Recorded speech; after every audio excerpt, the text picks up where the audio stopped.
467 years ago, our fathers brought forth upon this continent a new nation, conceived in liberty and dedicated to the proposition that all men are created equal.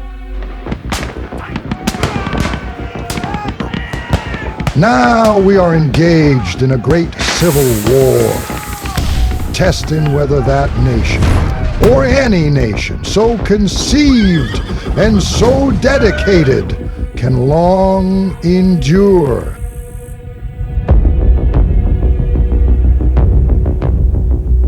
We are met on a great battlefield of that war.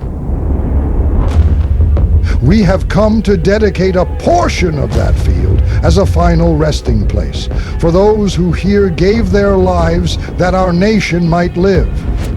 It is altogether fitting and proper that we should do this.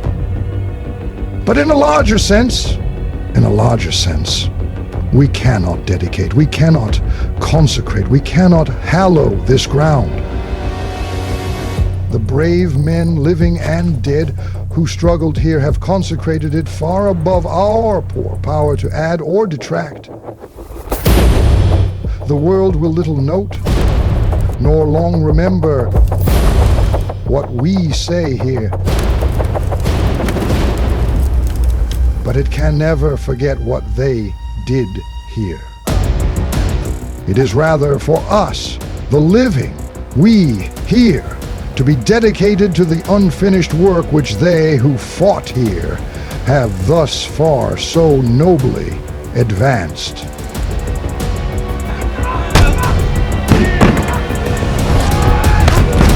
It is rather for us to be here, dedicated to the great task remaining before us, that from these honored dead we take increased devotion to that cause for which they gave the last full measure of devotion.